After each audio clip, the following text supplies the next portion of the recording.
rekan-rekan? Iya. 3 menit ya Pak ya? Ya. Oke, untuk program kegiatan yang akan saya tawarkan pada siang hari ini yaitu kereta kreasi tangan kita, dengan tujuan besarnya adalah meningkatkan kreasi dan daya juang peserta didik dalam kegiatan kereta. Kemudian kegiatan ini dilatar belakangi oleh konsep mendasar tentang filosofi yang diambil dari Ki Hajar Dewantara, yaitu manusia yang merdeka adalah manusia yang tidak bergantung terhadap orang lain, tetapi manusia yang bersandar pada kekuatannya sendiri. Kalau berdasarkan rapor mutu pendidikan sekolah, khususnya di sekolah saya, hal-hal yang perlu ditingkatkan yaitu numerasi dan literasi, dengan sasaran bahwa melalui kegiatan ini peningkatan literasi dapat terjadi ketika para siswa dapat mencari sumber-sumber belajar, khususnya pembanding untuk menghasilkan produk. Di bagian numerasinya adalah karena kegiatan ini sangat bergantung pada menghasilkan produk dan juga ada transaksi jual beli nantinya, mereka belajar secara langsung tentang mengatur keuangan. Ada juga angka-angka di situ yang mungkin mereka secara langsung dapat terlibat di situ. Karena itu kenapa numerasi dan literasi yang saya tekankan di sini. Kemudian dari aspek suara, belum Bapak. Kemudian dari aspek suara, peserta didik dapat menyampaikan ide atau gagasan mengenai produk maupun proses kreatifnya, kemudian bagaimana nanti peserta didik dapat memasarkan hasil produknya. Dari pilihan, peserta didik terlibat dalam menentukan bentuk produknya, penentuan harga jualnya, kemudian bahkan bentuk promosi yang akan dilakukan. Karena ada banyak cara sebenarnya yang bisa kita lakukan, baik secara langsung maupun secara digital. Kemudian secara kepemilikan, hasil produk merupakan karya orisinil yang mereka langsung buat, jadi bukan hanya mengambil dari tempat lain kemudian dijual, tetapi merupakan hasil karya tangan yang dihasilkan sendiri. Kemudian itu menjadi sebagai buah hasil kerja mereka, dan ilmu yang mereka peroleh juga nantinya dapat menjadi milik pribadi yang artinya bisa dikembangkan setelahnya, misalnya untuk kepentingan pribadi, jadi tidak hanya konteksnya masalah sekolah. Kemudian untuk tujuan programnya ada 2 secara khusus, yaitu memungkinkan peserta didik menghasilkan karya kreatif dan inovatif. Yang kedua, mendorong peserta didik berkolaborasi, berinteraksi dan berkontribusi. Capaiannya ada 2 hal yang saya tampilkan di sini, yaitu mendorong daya kreatif peserta didik. Langkah-langkah yang ditempuh adalah diskusi produk yang saat ini disukai oleh remaja seusianya sebagai target konsumen kita. Kemudian bagaimana proses kreatif yang akan dilakukan, alat bahan yang akan dipergunakan. Kemudian capaian berikutnya adalah mendorong daya juang dengan langkah-langkah berani menentukan nilai jual berdasarkan modal yang mereka dapatkan atau modal yang mereka kumpulkan. Kemudian bentuk cara-cara pemasarannya juga dapat sekreatif mungkin, artinya mereka berjuang di sini bersaing dengan produk-produk di luar sana. Jangan juga mereka hanya menghasilkan produk tetapi tidak berjuang untuk karena banyak saingan, otomatis mereka harus menemukan sebuah cara kreatif untuk bisa bersaing dengan produk-produk lainnya. Struktur dan program mitra, target populasinya yaitu semua siswa SMP 7, 8, dan 9 dengan melibatkan pengurus OSIS sebagai yang berpengalaman di sini. Kemudian program ini saya masukkan ke dalam kurikuler, ini sebagai bagian evaluasi dari aksi kita kemarin.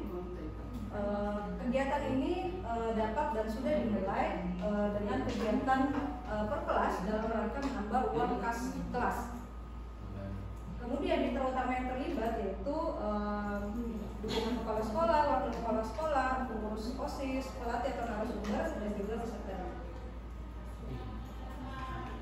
Kapasitas yang dimiliki tentunya kepala sekolah sebagai pengawas, pendukung program, dan pemberi dukungan dalam hal ini tentang pendanaan. Kemudian wakil kepala sekolah sebagai pendukung program, pendukung OSIS sebagai yang berpengalaman bisa berbagi atau sharing nantinya. Kemudian pelatih atau narasumber yang memberikan masukan atau memberikan pelatihan dan berdiskusi dengan siswa untuk pelaksanaan proses kreatif. Kemudian orang tua sebagai pihak yang mendukung kegiatan, bisa juga sebagai konsumen atau sebagai donatur atau penyelenggara. Kemudian berikutnya, selain itu kapasitas yang dimiliki lainnya adalah peserta didik, tentunya sebagai pelaku kreatif di sini, sarana sekolah yang mendukung, misalnya internet, kemudian ruang kelas atau peralatan lainnya, media sosial yang dimiliki oleh sekolah, maupun peserta didik secara individu yang bisa kita manfaatkan untuk memasarkan produk sebagai sumber belajar atau inovasi berbagai produk. Rencana evaluasi yang dilakukan melibatkan kepala sekolah dan wakil kepala sekolah sebagai pihak yang mengawasi apakah tujuannya tercapai atau tidak. Peserta didik yang terlibat langsung, kita dapat mengevaluasi proses kreatifnya, apa hambatannya, apa tantangannya, apa kelebihannya. Kemudian pelatih atau narasumber mengevaluasi proses kegiatan atau proses kreatif yang sudah kita lakukan. Konsumen di sini adalah yang memberikan masukan sangat berarti terhadap kualitas dari produk yang dihasilkan untuk evaluasi berikutnya agar kita menghasilkan produk yang bisa berdaya saing. Kemudian ini contoh karya yang sudah dilakukan beberapa saat. Jadi kita membuat gelang di sini. Di sini narasumber teman saya sendiri. Ini beberapa contoh kegiatan yang sudah kita lakukan untuk menambah uang kas. Sebenarnya kita juga sudah punya akun Instagramnya. Sekian dari saya. Terima kasih. Lanjut ke Bu Nadia.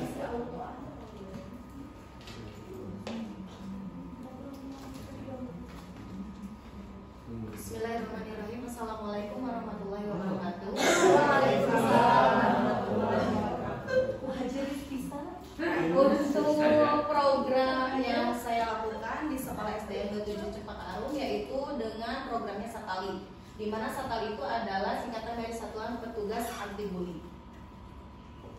Nah, latar belakang kenapa saya mengambil program ini di SD saya, karena yang pertama dilihat dari raport mutu, di mana raport mutunya itu iklim keamanan di sekolah SDN Cempaka Arum itu tingkat keamanan dan kenyamanannya sangat rendah. Dan dengan program Satali ini diharapkan capaian iklim keamanan sekolah dapat meningkatkan menjadi lebih baik sehingga anak itu tidak ada lagi pembulian, pertama mencegah dulu dan akhirnya kita akan menghilangkan yang namanya pembulian. Nah, visi sekolah yang ada di Cempaka Arum yaitu yang pertama mewujudkan murid yang berakhlak mulia, bernalar kritis, cerdas, mandiri, menguasai iptek dan berbudaya. Ada juga tujuan dari program yang sudah saya lakukan yaitu meningkatkan nilai raport mutu pendidikan aspek iklim keamanan sekolah yang tadinya rendah. Mudah-mudahan dengan ada program ini jadi lebih meningkat tentang keamanannya. Kemudian yang kedua, mewujudkan sekolah ramah anak dalam upaya menjaga kenyamanan, keselamatan, kebahagiaan dan pelayanan kepada siswa. Yang ketiga, menciptakan siswa dengan perilaku positif yang berprofil pelajar Pancasila. Yang keempat, mewujudkan kerjasama yang baik antar guru, kepala sekolah, tenaga pendidik, orang tua dan menciptakan pendidikan yang menyenangkan serta memotivasi perilaku yang positif.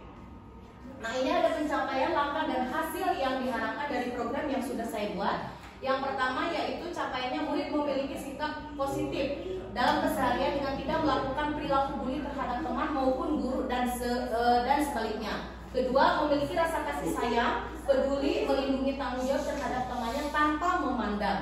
Kemudian yang ketiga, memiliki jiwa sportivitas dan kejujuran untuk menerima dan mengakui kesalahan dan mampu memperbaiki diri dengan kesadaran atau tanggung jawab atas kesalahan yang sudah dia perbuat.